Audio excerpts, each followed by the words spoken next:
Hi, I'm Ambassador Susan Johnson Cook Sujay. You know, for years we've had to wear masks as women in ministry. We've had sexism and racism.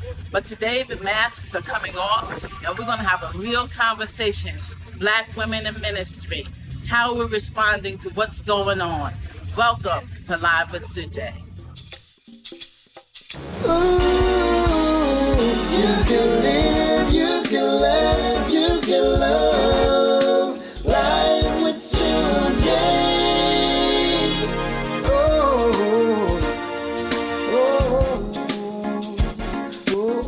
Welcome to Live with Sujay. And welcome to Live with Sujay.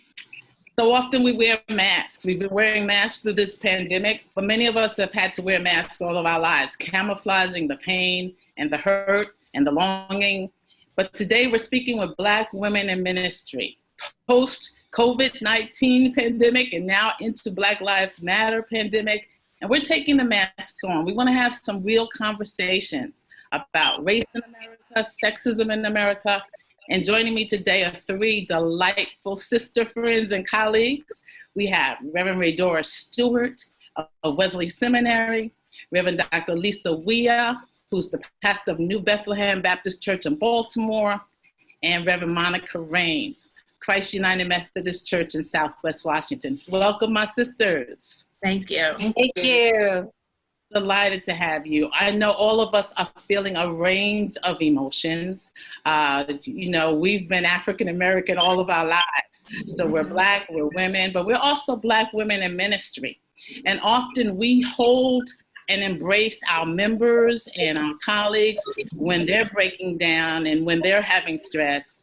But now we're also feeling it as women, as mothers, as sisters. And some of my first questions are going to go to Reverend Dr. Lisa Wea and Reverend Redora. You know, you're mothers of sons, and as I'm a mother of sons. How did you feel, number one, seeing the knee on the neck? And then how did you feel in terms of your own son? Reverend Wea? I felt immense frustration, sadness, anger. I went through a whole range of emotions. As the mother of a Black male, I am terrified. I am terrified. And my son is autistic. And so if he were to encounter police, he may not be able to respond as they would expect him to. And his speech might suggest that he's done something wrong when he just speaks slower. And so it is on my mind every morning and every evening. God protect my son. What about you, Reverend Redora? Your son. Absolutely.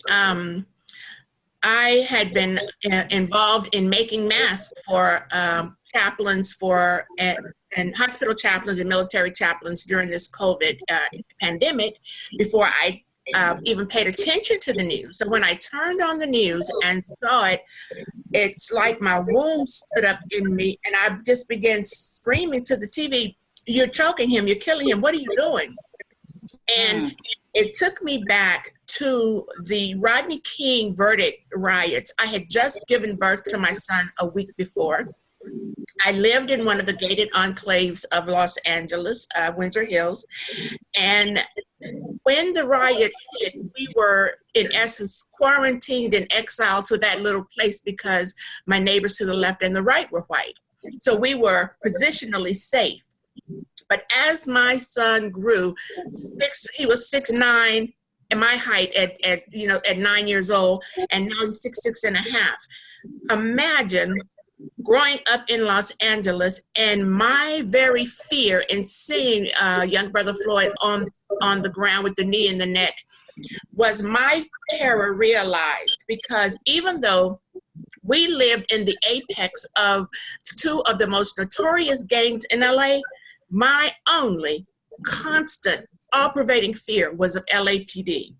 And so that whole rush of revisiting I think what psychologists call the allostatic load of terror that is embedded in the Black body. It has been, I mean, I cried. I have just... It's a constant nightmare, actually. Yeah. You know, I was interviewed once and they asked me, what do you do? I said, we used to have to talk the birds and the bees when I was coming up with our kids. But now it's about, and when you're raising Black men, it's the talk, it's the prayer, it's the cry. You know, the talk about what you have to do, how you have to walk down the streets, how you have to drive. And then we have the cry.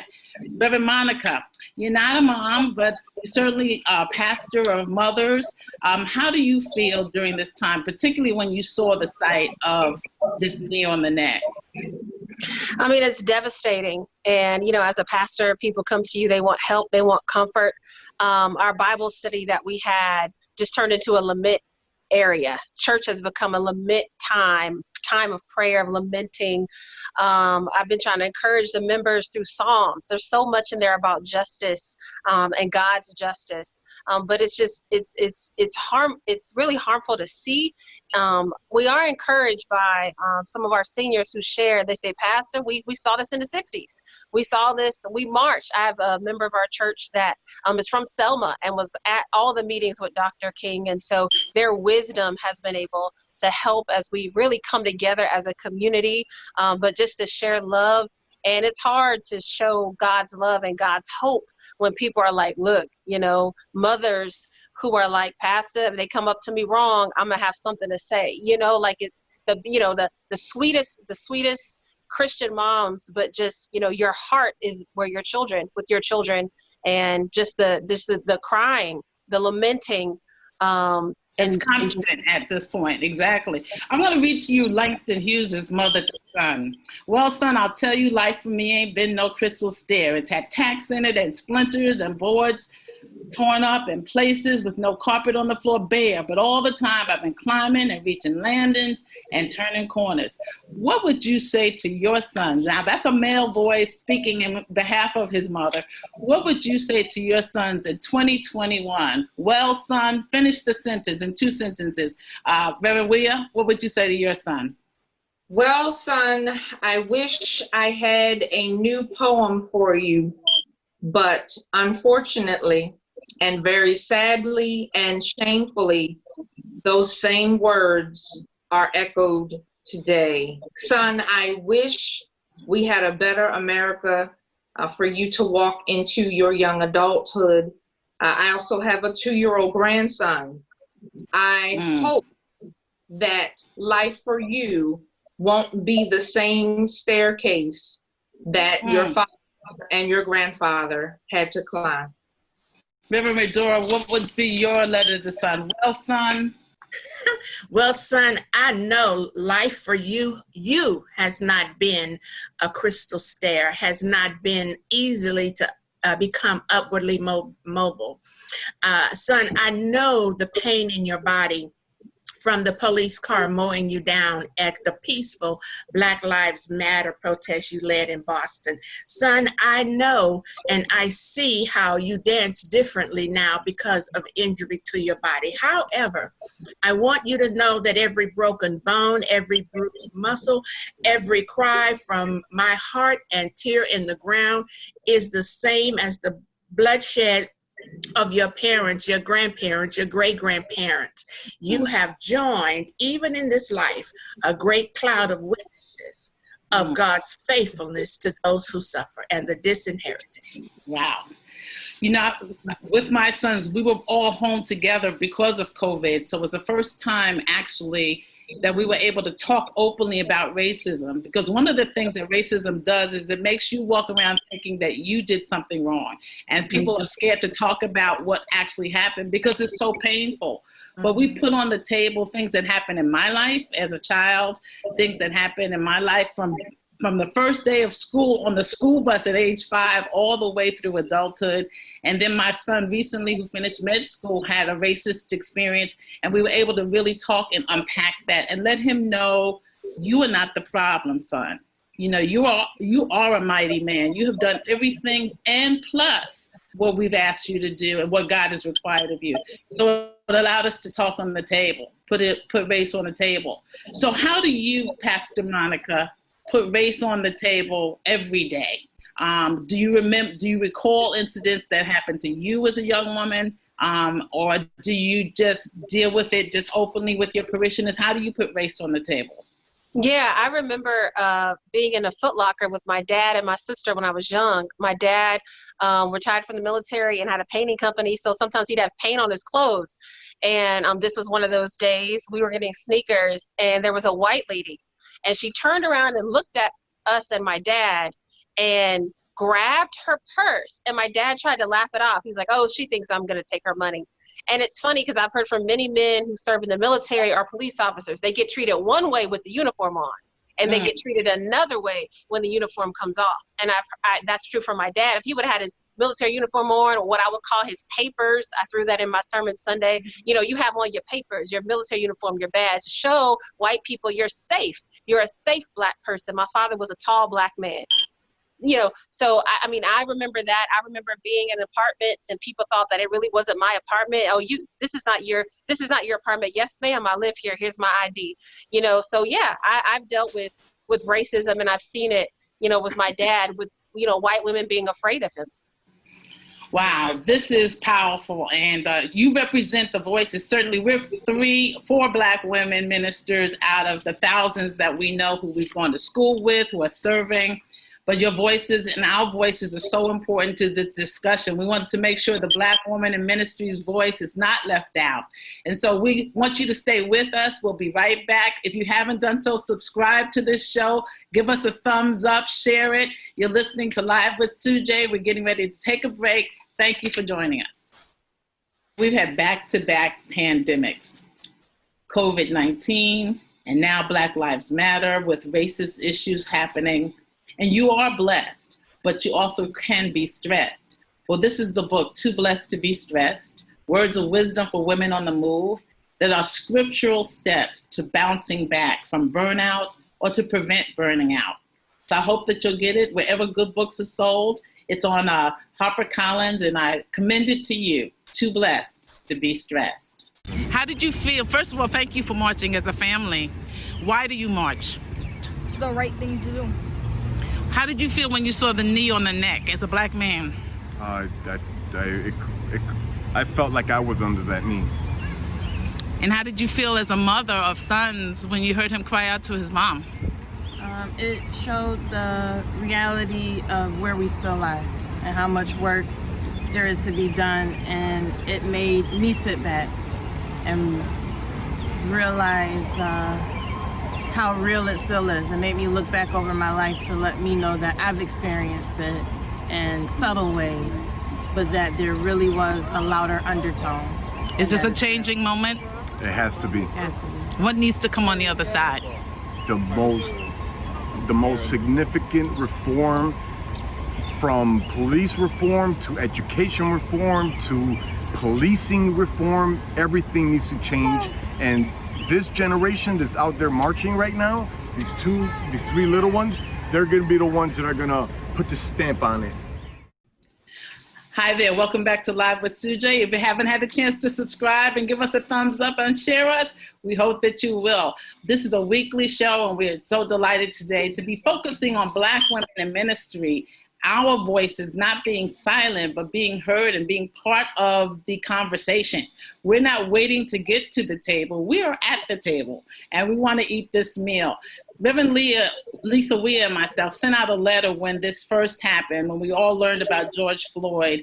And we've been responding for the last year whenever particularly a Black woman was really hurt by the police or killed or murdered. And so we sent out a letter saying, "We too sing America." I just want to read a poem again from Langston Hughes. "I too sing America. I am the darker brother. They send me to eat in the kitchen when company comes, but I laugh and I eat well and I grow strong. Tomorrow I'll be at the table when company comes. Nobody will dare say to me, eat in the kitchen then. Besides, they'll see how beautiful I am and be ashamed. I too sing America." So I've done a little translation of that. I say, we too sing America. We are the darker sisters. who were asked to be preaching from the floor when others came. But we preached, and we preached well, and we grew strong, and we're anointed. Tomorrow we'll be at the table, and nobody will ask us then to preach from the floor, because they'll be ashamed and they'll know that we're strong. We too sing America. Are we at the table? Are we eating as Black women in ministry? Are people ashamed? Are they remorseful? Are they colleagues? What has been your journey? I'm going to start with Pastor Monica, because you are a generation that my generation fought for and blazed trails for. This is my 40th year, my 4th decade in ministry. Have the paths been blazed, and are you at the table? I think definitely, absolutely. Growing up, like, you're my mentor. I look up to you so much. Yes, I think women fought very hard to have a place at the table. I think in certain places and certain denominations, it's easier for certain women, for Black women especially. I think in a lot of the more liberal white denominations, it's been a little easier for us to have that role as senior pastor. You started at a Baptist church and now are a United Methodist pastor. So did you find that transition was a healthy one and a helpful one for you? Yeah, I actually grew up United Methodist, was Baptist at college, but yes, it was healthy. I knew God was calling me to serve in the Methodist church. Okay. Reverend Weah, you're my sister friend. We're writing letters together on behalf of all the women who are hurt. And at the march on Saturday, everybody had banners making sure that sisters' names were being announced and read, but also for us to not forget that women died in this thing too. Are we at the table? We are at the table, but I would like to see us have a more prominent role at the table. I would like to see more of us at the table. There are tables that I sit at now where the soprano voice is not respected like the tenor and the baritone, who might say the very same thing at the table. And so, our brothers who we fight for, who we walk with, often don't do the same for us. But I bless God for so many who do and who offer the seat at the table. And I am totally committed to bringing our very best to the table so that we can get a full picture of the kingdom. I don't believe that just the men or just the women can give the full counsel of God. They need our perspective. They need what we bring to ministry and to the public stage. Wow. Pastor Raydora, we're from the same generation, different ministries, but we're the boomers. And so we were blazing those trails. You're now at Wesley Seminary, and you're in the world where you see ministers every day who are coming to school. More than half of seminaries now are women, and a small percentage of that are Black women, but a smaller percentage of that are getting placed in parishes. What are you seeing as you sit at that table? As I have to make a disclaimer, these are my opinions and not that of the seminary. That's right. And okay. I embrace Mother Audre Lorde's empowering message to us that the master's tools will never dismantle the master's house. So while there are those who work for the table to get a seat at the table, I support women who make their own tables. Because it is in making the tables for the LGBTQ clergy, making tables for disabled clergy, making tables for women clergy. Those become the tables at which Jesus sat, no longer headed by the masculine agenda of godness, but instead, what did Jesus do? Well, Shirley Chisholm, when she was talking about the political world, said, if there's no seat at the table, bring a folding chair. Yeah. So what's the chair that you bring to the table? Pastor Monica, what chair do you bring to the table? I think I bring the chair of, just I guess in our generation, just fighting for our rights and unapologetically. I think my parents raised me to, however God is calling you to serve, serve. And I think that's what I want to encourage all women to do. If God has called you to take this position and lead, then you lead, and you don't let anyone stop you, because God has called us. And we didn't come to do our own will. We came to do the will of him who has sent us. And we have to remember that if God is with you, then no man can stand against you. All right, Reverend William, do you have to bring a folding chair? You sit at a lot of tables, but do you have to bring some chairs or help other sisters bring chairs? Well, I bless God, I'm an Xer, and so I bless God for the seats that your generation put in place for us.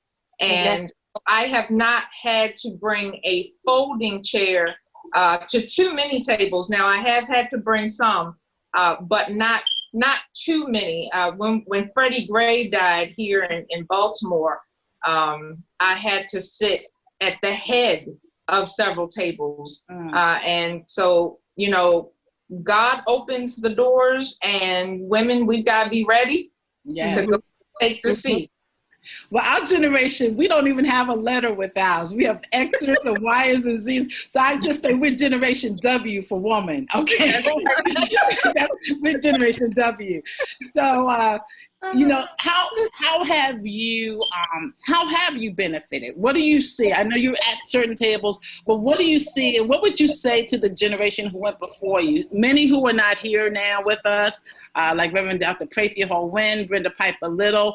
And so my ministry has become self-care, because so many of the women who started with me are no longer with us. But what would you say to this generation in terms of appreciating the generation who went before you? For me, I embrace the moniker of auntie, but only Black children, Black people could call me auntie. As an elder, I am there to listen to them, to pull them to the side and say, this is how you live to fight another day, as well as in a very tangible way. When I see them on the front line, I have everybody's Cash App, everybody's PayPal, everybody's Venmo. Sometimes getting them that meal, getting them that water, without them having to worry about, their sustenance, becomes the auntie role. And I take that seriously. And so when they call me late in the midnight hour, I'm going to talk to you at 4 a.m. I don't care if it's broken heart or if it's a broken system. I don't care. It's still relational. It's still about very, very relational, because so many of them see us as if we would be judgmental or harsh, but it's like, oh no, baby, at auntie's table, there's always collard greens and oxtails. Come on in. Love it. And on that Venmo and that tutorials for social media, I'm going to have Pastor Monica come over and just give me a session, because you're going to have to help our generation with technology. But Reverend Leah, you were going to say something. What do you say? I was going to say, I would say thank you to the generation before us, but I would also say continue to tell us the truth. That because we don't want the generations coming after us to think that there was always a seat at the table, or that there was not a struggle to get to the table. I talked to a lot of young adults who didn't see what it took for us to get there, and grew up seeing an ambassador cook and don't understand what it took for you to become who you are. Yeah. Thank you for that. Pastor Monica? I would just say thank you for all of the sermons and all of the lessons, for the too blessed to be stressed. All of that stuff was it was there for us. That the information was there, the books were written, the example was there. And I know my pastor, especially my Baptist pastor, would say, look, I'm a man. These are women that you can look to, that are strong, that are leaders, that are powerful, that are walking in their anointing. And so because you all did that work, we had someone to look to. We had books to read, and leaders to look up to. And so that's just a blessing. And I'm just thankful that the information was there, so that I and other women for generations to come can benefit. Well, it's really important to hear that, and thank you for that, because we don't always hear that. But what I wanted to say was, the last movements that I've been alive for, because I was 6 years old when the March on Washington happened with Dr. King. So my parents went, and a lot of parents went from New York, but I watched it on a black and white television. So, and then different movements have happened in recent times, but this is certainly the largest. And I marched, and I got tired in the middle of it, and I said, "Ooh, this is for young people." It was 100 degrees outside, and I was weltering. But all of these movements have been started by young people. Had it not been for a 17-year-old holding her video camera on the police in Minneapolis, we wouldn't have known that there was that knee on the neck. Other movements. I mean, David in the Bible was a little boy who took down Goliath. There's always a young person. So for me, it's about legacy now, leaving something for you, who are our generations who follow. What do you want to leave? And I'm going to ask you to answer this in 2 sentences or less. What do you want to leave? What do you want your mark to be in this life? Reverend Monica. I would say a legacy of leadership and discipleship. Reverend Lisa Weir. A legacy of grace, dignity, and faith. Reverend Redora. Honing a legacy of honing critical thinking skills and to act after you have thought, but act boldly. Wow. Well, you give us hope that you are here, now walking in our footsteps, because you have your heels now. You have 6-inch heels that I could never wear. So you walk with your own shoes. But it's delightful to know you as friends. And I use your first names, Reverend, and your first names out of affection, but not out of disrespect. But thank you for what you're doing, and walk with us, teach us the things we don't know, and allow us to share with you the lessons we've learned. You know, when you look at the 5,000 who were fed with the fish and the loaves of bread, it was a little boy, and he was really the one that made everything pivot. He was prepared with the lunch. And then you had all these men and women there. So now we've been sitting and we've been serving, and now you have the lunch. It's the technology, it's the new things that are happening. And so I hope that you'll be willing to place it in Jesus' hands and share it with us and with the world. And we know that this world is going to be in good hands because you're at the table and you're holding up so many things. So I want to thank you for joining me for this. I'll continue to read our book, The Sister's Guide to Survive and Thrive in Ministry. Continue to write books so that the generations now and who will follow you will know your story, and just keep on doing the right thing and the good thing, serving God.